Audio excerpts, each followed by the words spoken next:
Si la rémunération est un facteur d'attraction et de rétention important, ce n'est pas le seul. Il est important de penser à l'expérience salariée dans sa globalité. Les entreprises peuvent donc capitaliser sur d'autres leviers, tels que les parcours de carrière, la recherche du sens ou encore l'ambiance de travail. Bienvenue dans la saison 2 du podcast Repensez vos politiques de rémunération de WTW, le podcast qui décrypte les dernières tendances du marché. Face aux problématiques d'inflation, d'attraction et de rétention des talents, les entreprises doivent repenser en profondeur leur politique de rémunération. Je suis votre hôte Issa Nyangane du département marketing de WTW et tout au long de cette série, j'accueillerai nos experts qui vous feront découvrir les innovations pour mieux faire face au contexte inflationniste, aux tensions enregistrées sur le marché de l'emploi et ce, dans les différents secteurs d'activité.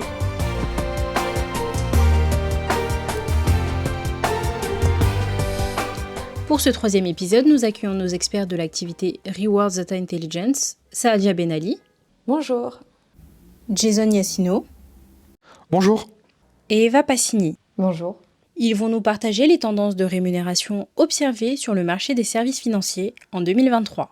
L'année 2023 a été rythmée par une actualité forte entre inflation exceptionnelle à 5,8% en zone euro, une tension persistante sur le marché de l'emploi et enfin des attentes des salariés qui ont évolué.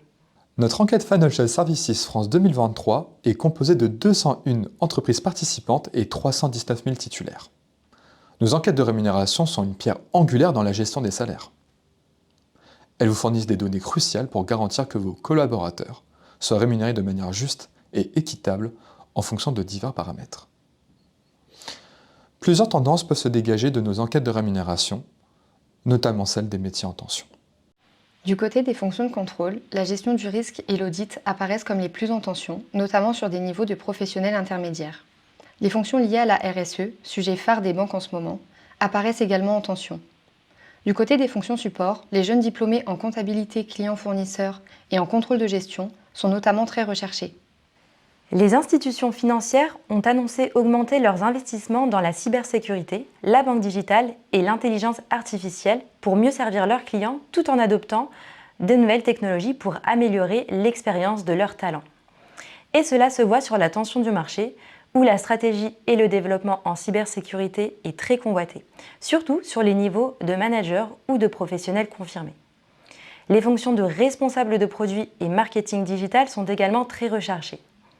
Pour finir, plusieurs fonctions cœur de métier sont également concernées comme les banquiers privés, l'étude sur la gestion d'actifs ou encore la souscription et les sinistres non-vie et l'actuariat vie-non-vie, pour ne citer que les exemples les plus pertinents.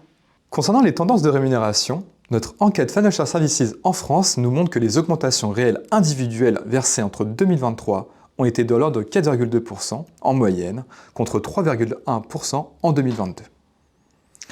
Les montants de bonus ont baissé cette année, notamment du fait que l'année 2021 était une année de reprise, avec des résultats repartis à la hausse, ce qui a entraîné une répercussion sur les bonus versés, qui étaient excellents en 2022. C'était une situation exceptionnelle et ce retour à la normale en 2023 se traduit par ces baisses significatives des montants de bonus.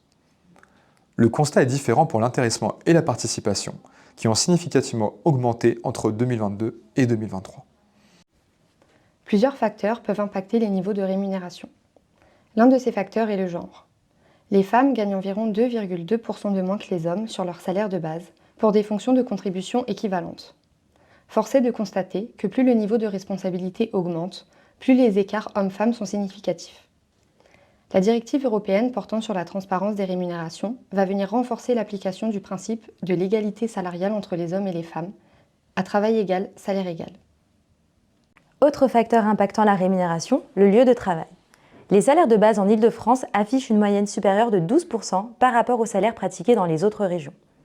En tant que région la plus dynamique économiquement, la capitale affiche des opportunités d'emploi et des coûts de vie plus élevés. Également, la plupart des banques et assurances ont leur siège social en Île-de-France, avec des fonctions groupes que l'on ne retrouve pas en province. D'autres facteurs tels que l'âge et l'ancienneté peuvent également avoir un impact important sur les rémunérations. En conclusion, pour attirer et retenir les talents, il est important d'avoir une politique de rémunération attractive, équitable et compétitive. Nos enquêtes de rémunération vous permettent d'accéder à des données de benchmark solides, représentatives du marché et adaptées à chaque segment de talent. Si la rémunération est un facteur d'attraction et de rétention important, ce n'est pas le seul. Il est important de penser à l'expérience salariée dans sa globalité. Les entreprises peuvent donc capitaliser sur d'autres leviers, tels que les parcours de carrière, la recherche de sens ou encore l'ambiance de travail. Les attentes de salariés sont différentes selon le genre ou la génération d'appartenance. C'est pourquoi il est important pour les organisations d'adapter leur stratégie en fonction de la population concernée.